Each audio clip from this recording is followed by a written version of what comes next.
Hermanos, vamos a abrir nuestras Biblias. Vamos a abrir nuestras Biblias en el libro de Apocalipsis, capítulo eh, 12. Apocalipsis capítulo 12 y Apocalipsis 13. Vamos a tener ahí los dos capítulos juntos, abiertos.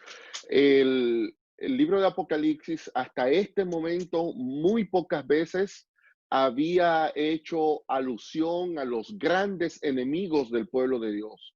Hasta este momento, Apocalipsis había mencionado en el contexto de las iglesias que a Balaán, que a los Nicolaitas, que Jezabel, pero una descripción así de los grandes enemigos que el pueblo de Dios iba a tener, no lo había hecho Apocalipsis. Y precisamente Apocalipsis introduce a los tres grandes enemigos del pueblo de Dios cuando va a entrar a la parte más escatológica del libro, es decir, la parte que tiene que ver más con el tiempo del fin. Los primeros 11 capítulos de Apocalipsis, usted se va a dar cuenta de que es mucha historia y poquita escatología, es decir, poquito del fin del mundo. Usted toma, por ejemplo, las visiones de las iglesias, Apocalipsis 2 y 3, y comienza historia, historia, historia, 6 iglesias de historia que van desde el siglo I hasta el tiempo del fin, y allá en lo último, entonces aparece la iglesia de la Odisea. Va a las trompetas o los sellos y comienza sello 1, sello 2, sello 3, sello 4, hasta el sexto sello, ahí a lo último. Entonces ya viene la segunda venida. Viene con las trompetas lo mismo, mucha historia en la primera trompeta, en la segunda, en la tercera, en la cuarta, en la quinta, ya en la sexta y sexta trompeta es que se pone de cara al tiempo del fin. Y toda esa sección de Apocalipsis 1 al 11 es mucha historia, desde el tiempo de Juan hasta el tiempo de nosotros, pero el tiempo de nosotros nada más es un versículo, dos versículos, un capítulo de toda esa trama.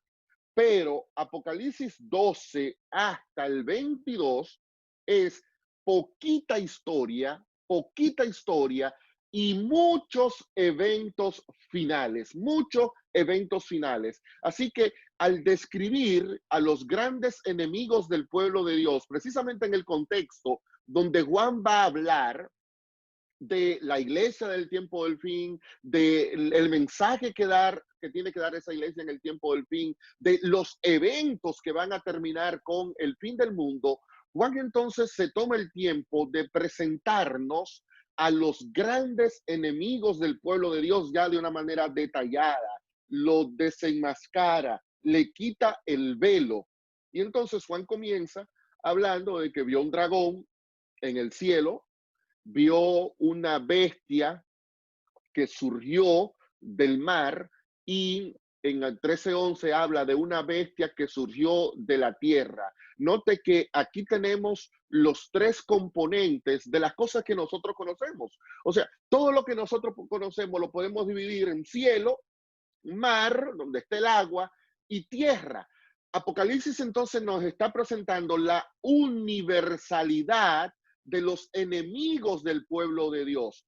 Son poderes cuya capacidad de engaño no solamente tiene que ver con la tierra, sino que tiene que ver también con el cielo y tiene que ver también con el mar. Es la manera que Juan tiene de decirnos, estos poderes dominan o tratan de tener un dominio sobre todo. El dragón comenzó intentando conquistar el cielo. La bestia del mar aparece precisamente sintiéndose dueña de ese territorio. La bestia de la tierra reclama la tierra para ella. O sea, todos quieren presentarse como que les pertenece todo lo que nosotros somos capaces de ver con nuestros propios ojos. Así que Juan, cuando habla de que estos poderes accionan en el mar, en la tierra y en el agua, Juan también quiere decirnos a nosotros, estamos lidiando con poderes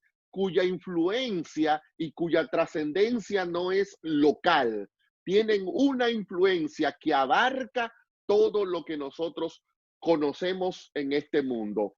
Lo segundo es que usted puede percibir que hay mucho de la creación en estos relatos. De paso, el relato sigue la misma secuencia de la obra creadora. Dios comienza haciendo obra creadora en los cielos, colocando el sol, las estrellas, son citadas en Apocalipsis 12, aparecen en el contexto del cuarto día de la creación. Viene también la separación de las aguas y de la tierra, viene la creación de la bestia, de las aves, de las bestias marítimas y de la bestia de la tierra. Y es interesante que en Génesis, lo que Dios pretendía era que los seres humanos dominaran a las bestias.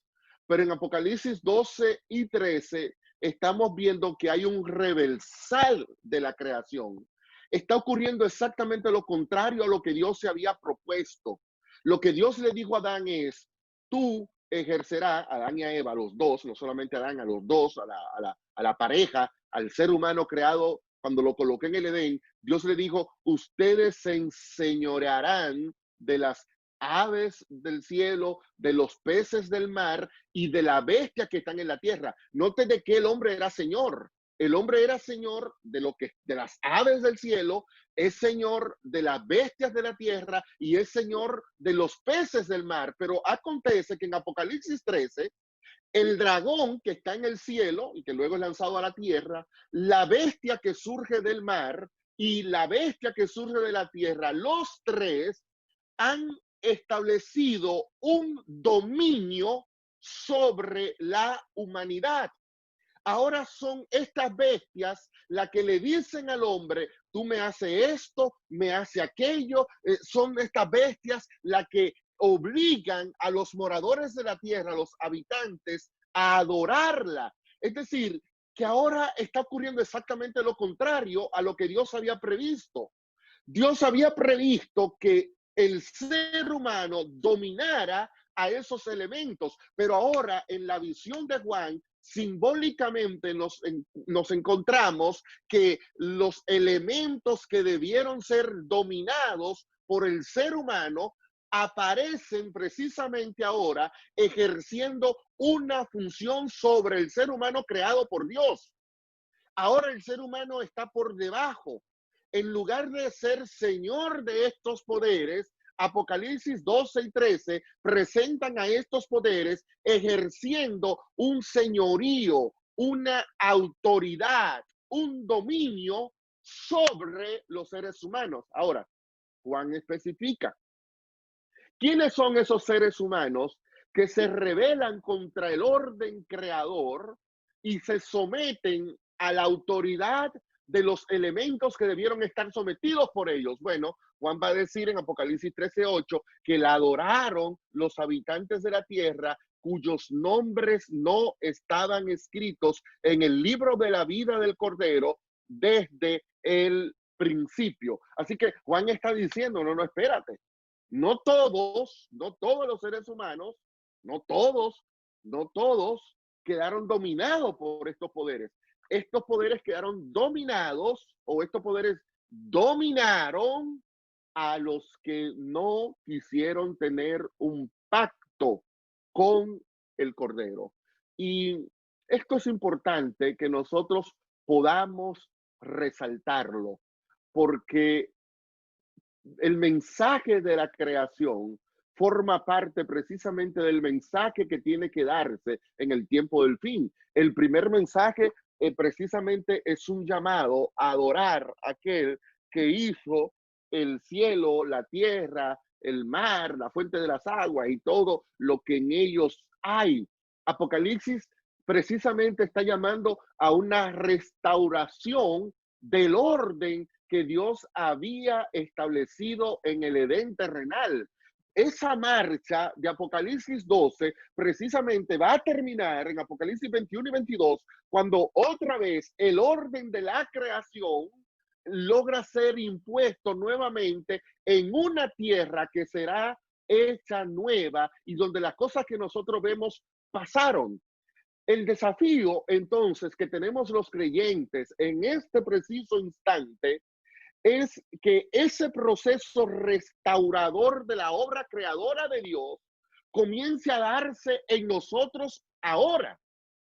Que lo que ocurre en Apocalipsis 21 y 22 sea simplemente la celebración de los que aprendimos a vivir en armonía con las órdenes o las prescripciones que Dios estableció en el Edén ahora. Jesús claramente, por ejemplo, con respecto al matrimonio, dijo en Mateo capítulo 19 que en el principio no era así y exhortó a los creyentes a retomar la estipulación que había sido dada en el principio, cuando Dios le ordenó al hombre tomar a su mujer y estar con ella para siempre, cuando no había divorcio, no había ese tipo de cosas. O sea, Jesús apela para que el orden que pueda regir la vida del creyente sea el orden que él estableció en el Edén. Pero estos poderes precisamente están obsesionados con tomar el orden del Edén y revertirlo. Y lo revierten cuando comienzan quitando esa primera orden que Dios le dio a nuestros primeros padres. Tú, tú y tu mujer están aquí para ejercer dominio sobre la tierra, sobre los peces, sobre las aves y sobre las bestias.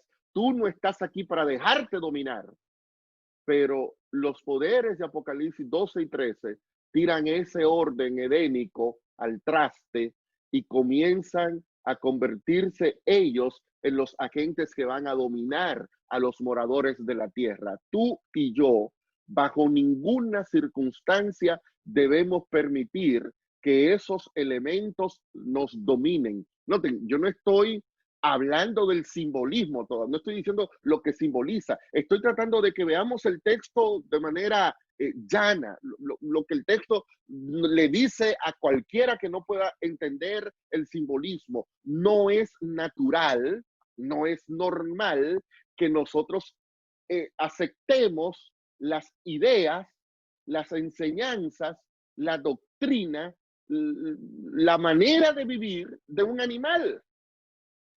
Curiosamente, la desgracia de este mundo comenzó cuando precisamente el dragón de Apocalipsis 12, que es presentado como la serpiente antigua de Génesis capítulo 3, trajo la destrucción al mundo cuando, cuando la mujer comenzó a hablar y a dejarse insinuar cosas de un animal que no estaba para ejercer dominio sobre la mujer. Y ahí comenzó el problema.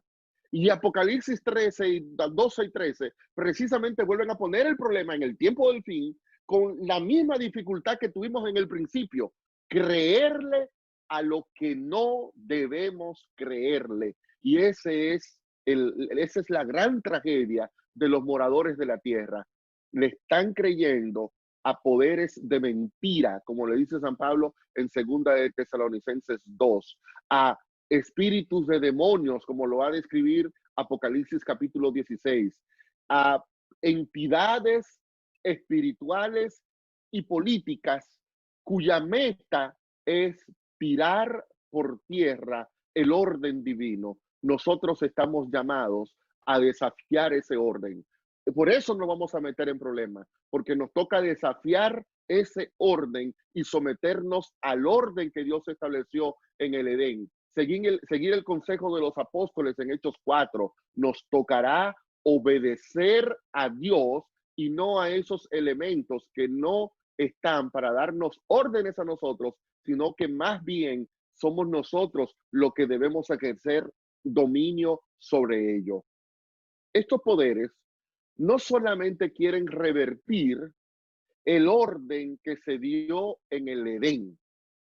El próximo ciclo pactual del pueblo de Dios tiene que ver con el pacto del Sinaí, tiene que ver con la entrega de los mandamientos de Dios, de ese proceso glorioso cuando Dios preparó a su pueblo para hacer un pacto con él y el pueblo en Éxodo 19, en Éxodo 20, en Éxodo 24 se comprometió a cumplir con las demandas establecidas en ese pacto.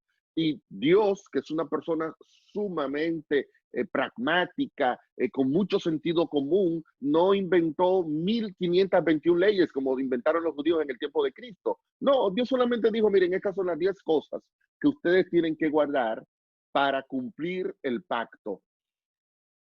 Satanás no solamente está empeñado en destruir el orden edénico, Satanás está empeñado en destruir el orden pactual que se estableció con la salida del pueblo de Israel de Egipto, porque allí comienza una nueva etapa en la historia del pueblo de Dios.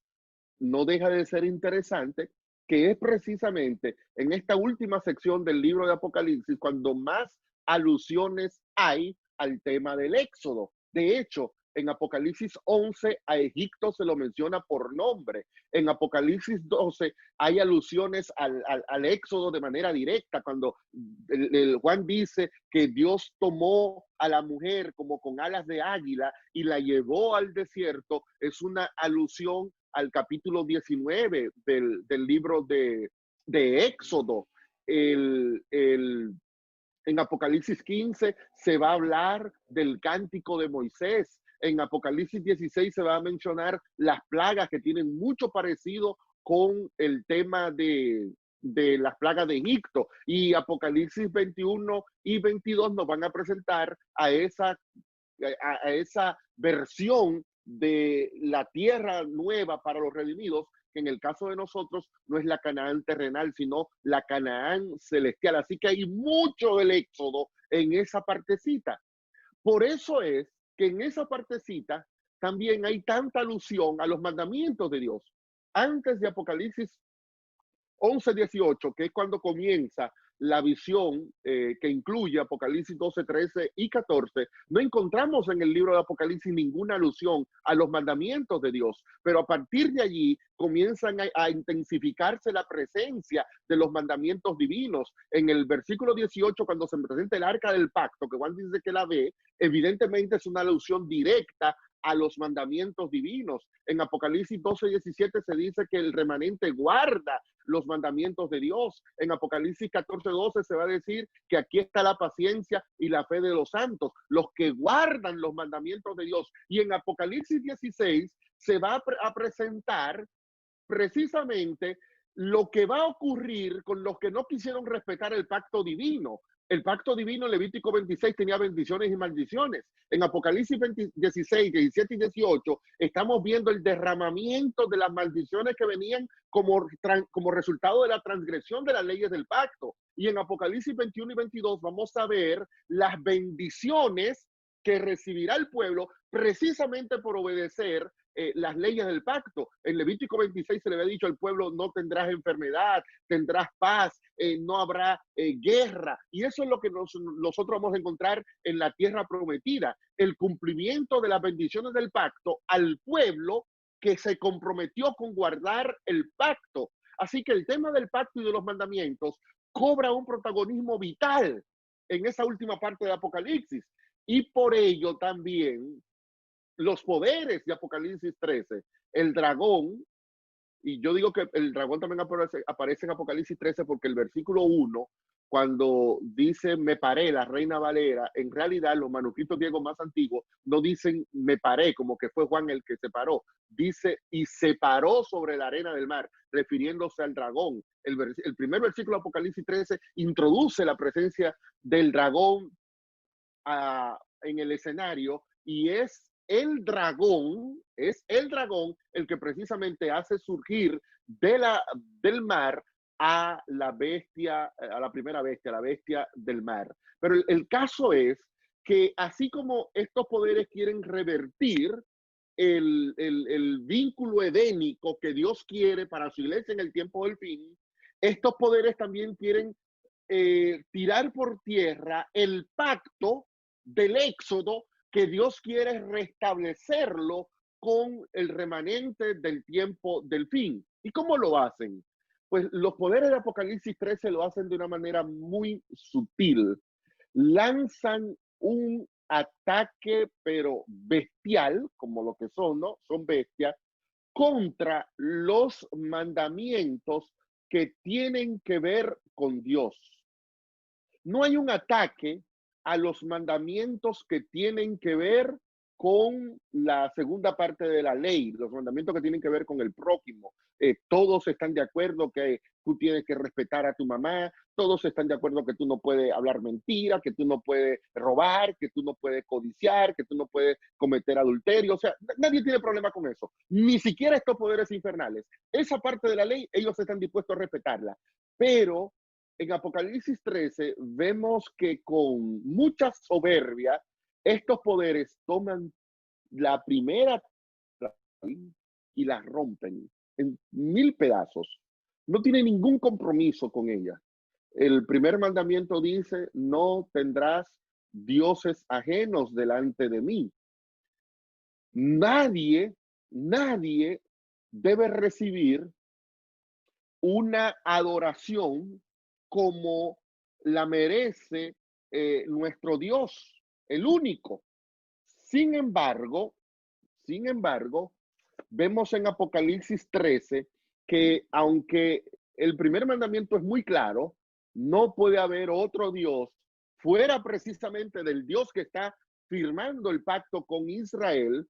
Sin embargo, en Apocalipsis 13 vemos, versículo 4, por ejemplo, y adoraron al dragón que había dado autoridad a la bestia y adoraron a la bestia. Oh, el primer mandamiento dice, no tendrá dioses en plural fuera de mí. Ah, no, no hay ningún problema.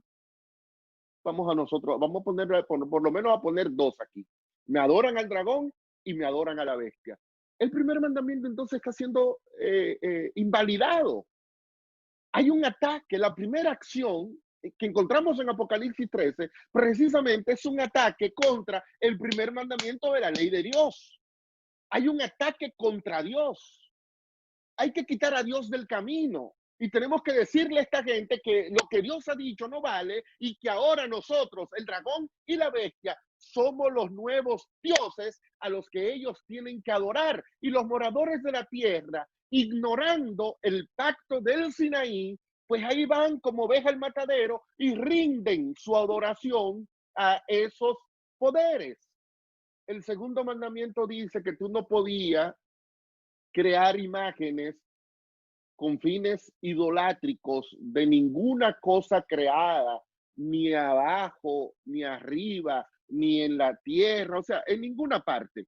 El mandamiento dice claramente, no te puedes, miren bien, no te harás imagen de ninguna cosa semejante de lo que está arriba en el cielo, ni abajo en la tierra, ni en las aguas que están debajo de la tierra. Otra vez, los tres elementos, ni lo que está en el cielo, ni lo que está en la tierra, ni lo que está en las aguas debajo de la tierra. Cuando la Biblia habla de las aguas debajo de la tierra, principalmente tomando en cuenta un israelita, ustedes habrán oído, y si no lo han oído, lo van a oír ahora, que el punto más bajo de la Tierra, el punto más bajo de nuestro planeta, es lo que se conoce como el Mar Muerto. No recuerdo a cuántos metros por debajo del nivel del mar está el Mar Muerto. Así que cuando al israelita se le hablaba del agua que estaba debajo de la tierra, era precisamente haciéndole entender el mar que está por debajo del nivel de nuestro planeta. Son esas aguas, no es que agua subterránea, no. Ese era el concepto. Como la parte más baja de la Tierra, la parte más baja del planeta, es esa masa de agua conocida como el Mar Muerto, entonces hasta allá, lo más bajo, ahí donde está el agua más baja. Entonces, era una expresión merística para otra vez hablar de que aquí estamos hablando de todo, el cielo, la tierra y el agua debajo de la tierra, está hablando de todos los rincones de nuestro planeta. Usted no puede adorar a esas imágenes. Bueno, pues estos poderes que precisamente aparecen ellos como imágenes en el cielo, en la tierra y en el mar, No solamente piden que lo adoren a ellos, sino que además dice Apocalipsis 13, versículo 15, que se le permitió infundir aliento a la imagen de la bestia. Note, el texto dice, hombre, si hay algo en la tierra, tú no puedes hacerte una imagen de eso y adorarlo. Eso es lo que dice el mandamiento. Bueno, pues miren, ¿qué hago yo con el segundo mandamiento? Dice el texto, y se le permitió infundir aliento a la imagen de la bestia para que la imagen de la bestia hablara e hiciera matar a todo el que no la adorara. Así que ellos no solamente les dicen al mundo, adórenme a nosotros, sino que además, bueno, vamos a construirte una imagen de la bestia del mar, en este caso, la vamos a construir ahí y me vienen y me la adoran también. Así que toman el segundo mandamiento y lo tiran por tierra. Pero el tercer mandamiento que dice que no deberás tomar el nombre de Dios en vano, aparece también siendo transgredido en Apocalipsis 13, versículo 6. Y abrió su boca para blasfemar contra Dios, para blasfemar de su nombre, de su tabernáculo y de los que habitan en el cielo. El tercer mandamiento dice que no hay que tomar el nombre de Dios en vano. Miren lo que había, ese mandamiento para mí no vale nada y blasfemo. Entonces, hay un ataque letal contra los mandamientos de Dios aquí. ¿Por qué? Porque ya dijo Apocalipsis 12:17 que el pueblo de Dios se caracteriza porque guarda los mandamientos. Entonces, la garantía que ellos tienen para hacer que el pueblo de Dios desaparezca es, bueno, quitemos los mandamientos, porque si logramos que todos los hombres desobedezcan a los mandamientos y nos adoren a nosotros, entonces no habrá salvación, habrá perdición completa para la raza humana y comienzan a atacar fuertemente la ley del Señor.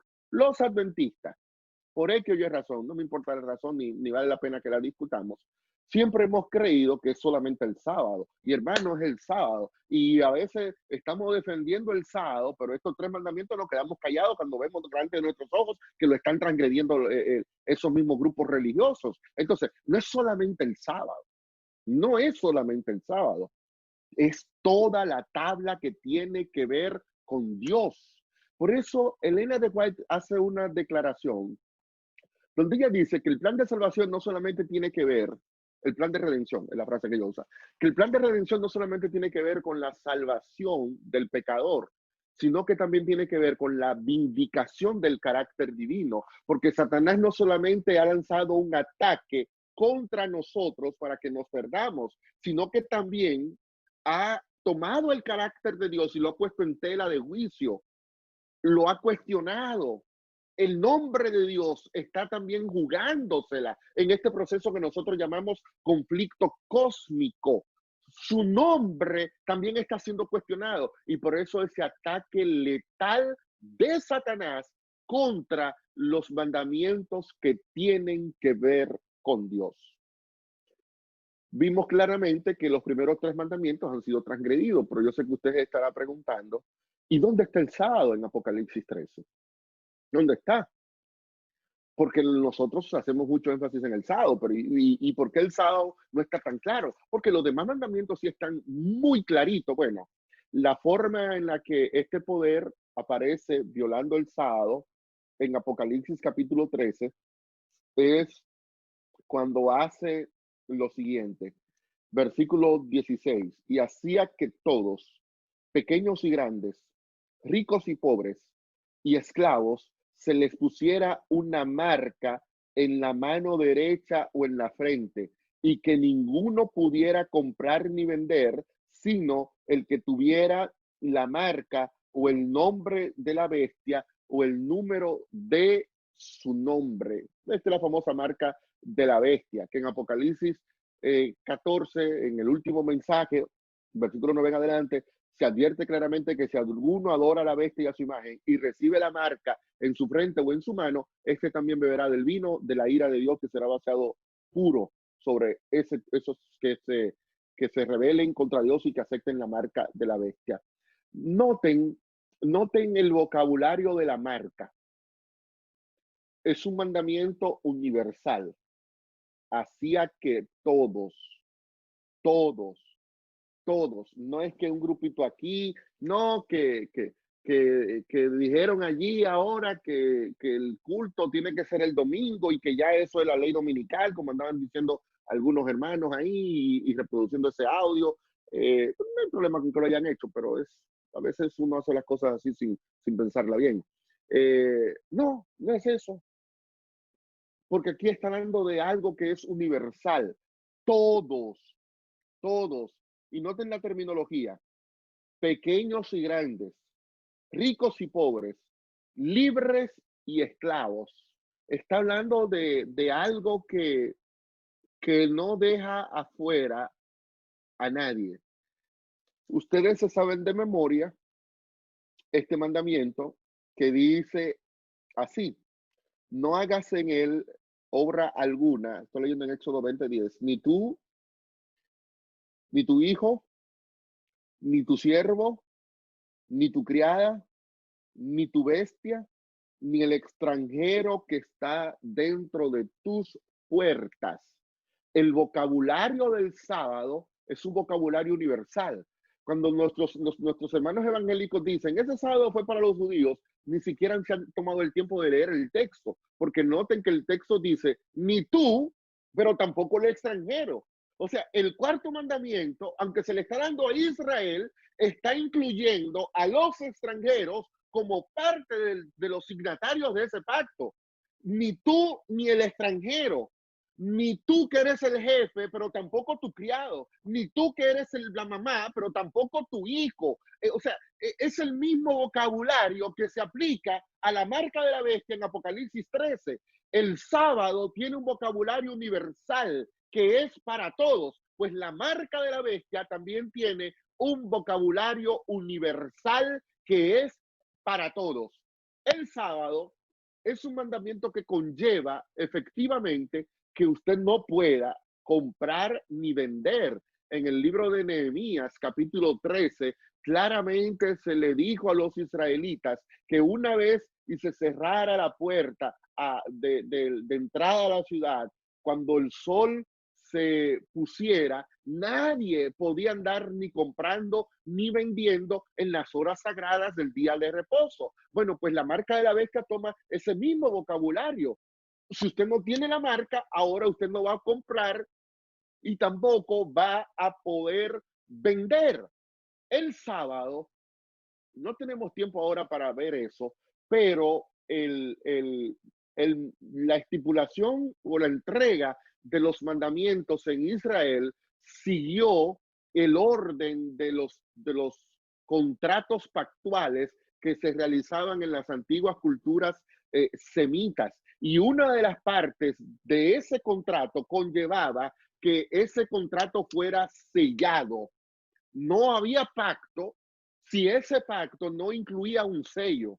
Ese pacto en el Sinaí, que incluye la entrega de los mandamientos a Israel para que lo cumpla, tenía que tener ese sello. Y aquí viene donde a veces nosotros los adventistas también tenemos cierta confusión con el asunto.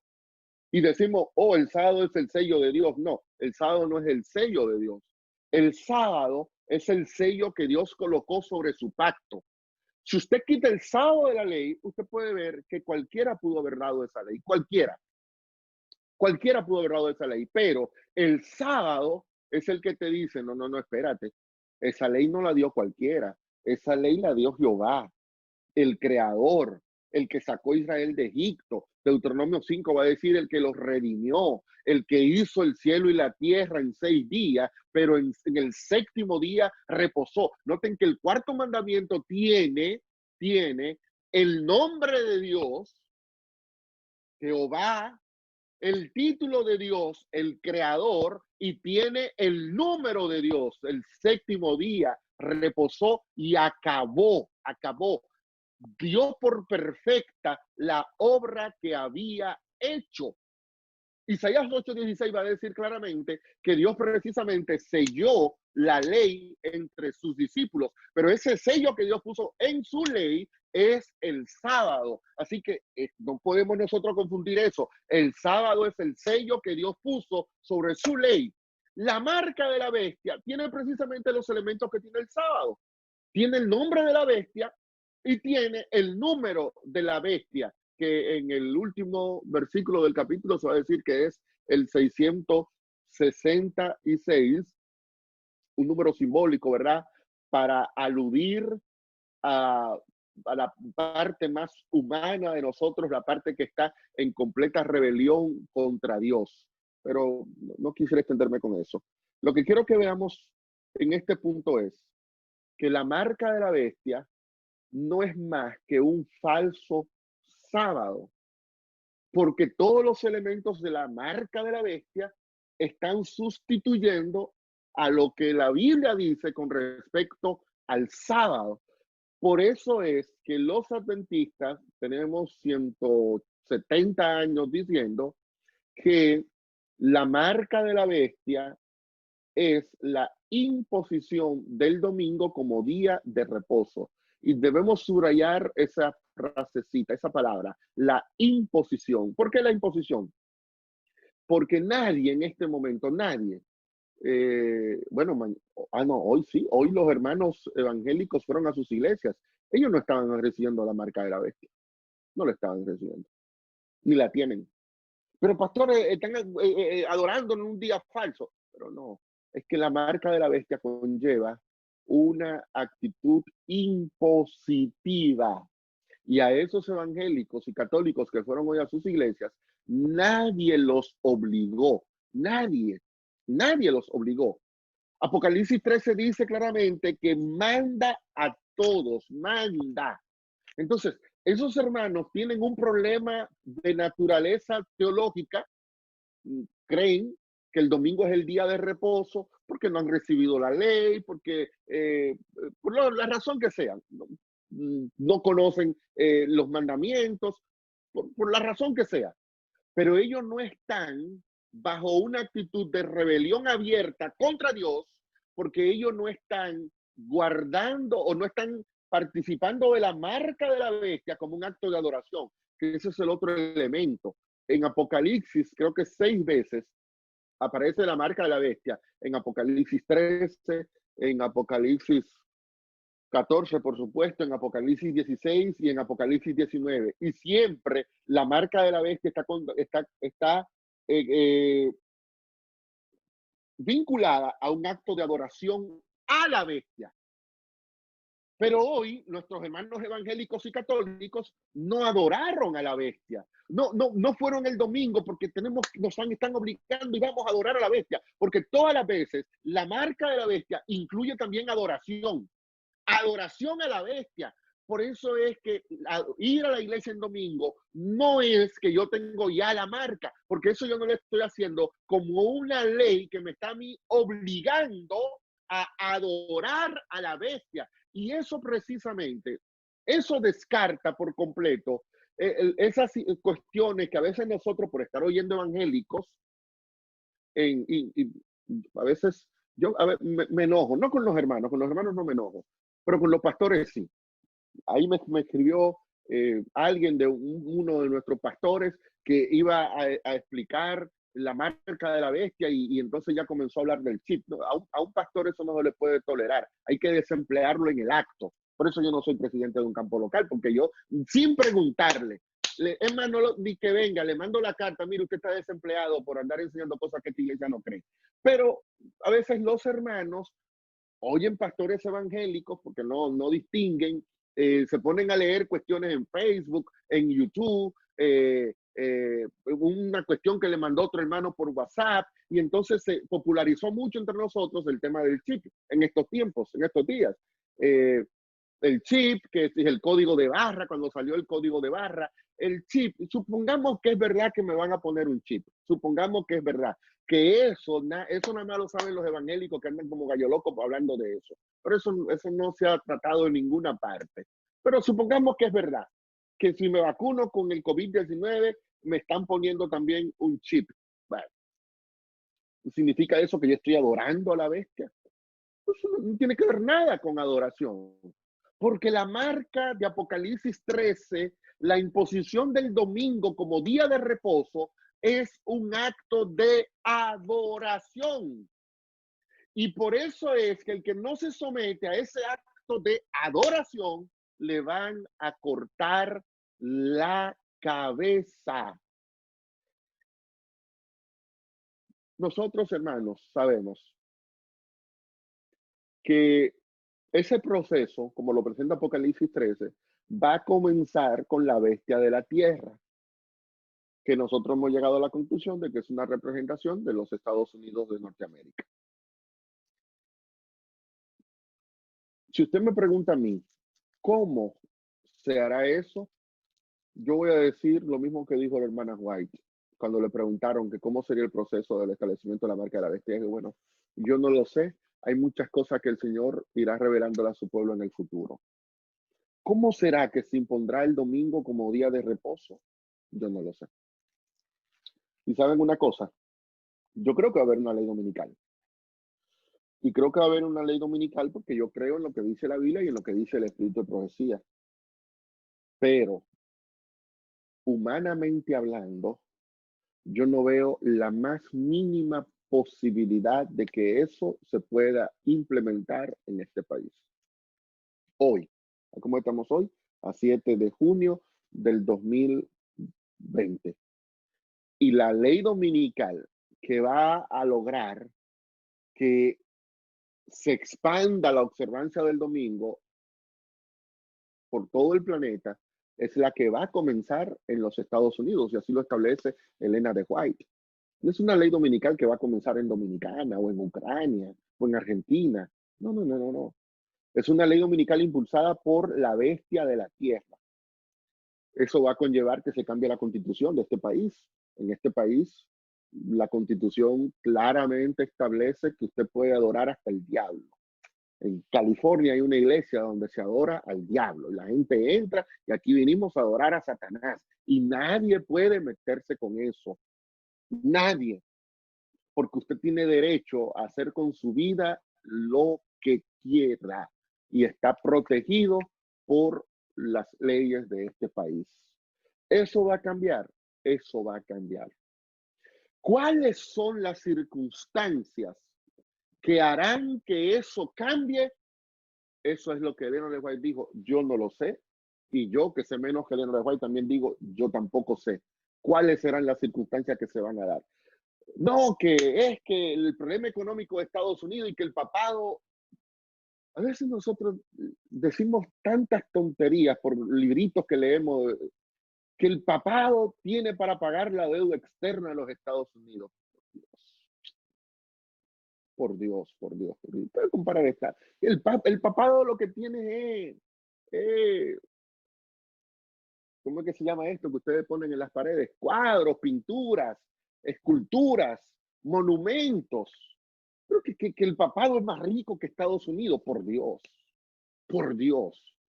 No, que el papado tiene acciones aquí, que tiene acciones en esto, que ya, eso son otras cosas, pero eso no es nada comparado con la riqueza de los Estados Unidos. Usted no va a comparar el pedacito del papado y las iglesias católicas que lo que andan es recogiendo ofrendas. ¿Quién le da dinero a los católicos en Dominicana? ¿Ustedes creen que el Vaticano que le manda dinero a los católicos en Dominicana? El concordato de nosotros, Danilo, tiene que darle dinero por la ley que firmó Trujillo.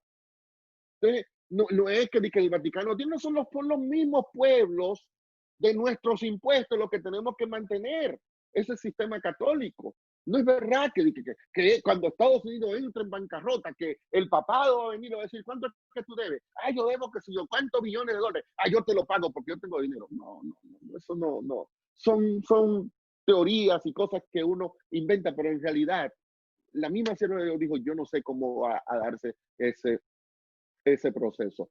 Ella sí habla en el conflicto de los siglos de que la gente va a comenzar a presionar a los legisladores desde abajo, como hicimos nosotros con el 4% en el 2008, en el 2008, en el 2012, en el 2012.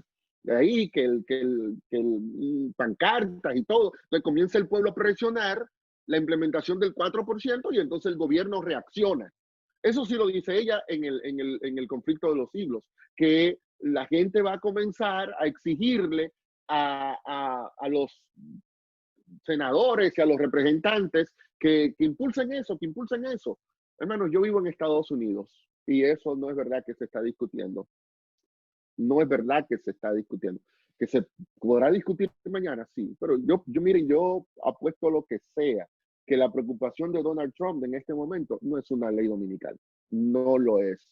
De paso, el Trump tiene otros problemas, pero usted nunca lo oye a él hablando de que va a promulgar una ley dominical. No, es que él puso que había que hacer un día de ayuno el domingo. Fíjense que poco tiempo después lo puso en sábado también, porque Trump es muy ligado al judaísmo. De hecho, su hija, Ivanka, es judía de religión, ¿no? Porque está casada con el señor Kushner, que es judío de nacimiento y de religión. Ivanka guarda el sábado, como lo guardan los judíos de ahora, pero guarda el sábado. Pero cuando Trump puso después otro día de una oración que cayó en sábado, nadie salió a decir nada. Pero cuando lo puso en domingo, ya, la ley dominical, la ley dominical, la ley dominical no va a comenzar así. Por lo menos lo que Elena White dice, va a comenzar de abajo hacia arriba, de abajo hacia arriba. Y cuando comienza de abajo hacia arriba, es mucho más peligroso que si comienza de arriba hacia abajo. Bueno, voy a poner un ejemplo histórico ahí, pero no tiene sentido, ya mi tiempo se acabó. Recapitulando entonces, he hablado mucho, ¿verdad? Pero lo que le he dicho es esto. Los poderes de Apocalipsis 13 quieren quitar el pacto que Dios hizo con nuestros primeros padres en el Edén. Ustedes son los que están para gobernar las aves de los cielos, las bestias de la tierra y los peces del mar. Pero en Apocalipsis 13 son a esos animales los que están ejerciendo dominio. Las bestias de Apocalipsis 13 quieren echar por tierra el pacto de Éxodo capítulo 20. Y por eso atacan ferozmente los primeros 4 mandamientos de la ley de Dios. ¿Por qué nosotros decimos que el cuarto jugará un papel especial? Porque eso sí lo creemos, que el cuarto jugará un papel especial en el tiempo del fin. Porque, y con esto termino, José, para darte paso a ti, que creo que ya la muchachita que va a cantar ya entró. Perdóname que te dije muchachita, pero es que tú eres No, la jovencita. está bien. El, el, el sábado es el único mandamiento que une las 2 tablas de la ley. El único. Usted puede no tener dioses ajenos, no adorar imágenes y no tomar el nombre de Dios en vano y no amar a su prójimo, como hacían los fariseos del tiempo de Cristo. Y usted puede ser un buen ateo que cumple, que no mata, que no roba, que no adultera, que no codicia, que no deshonra a su padre y a su madre, pero no cree en Dios.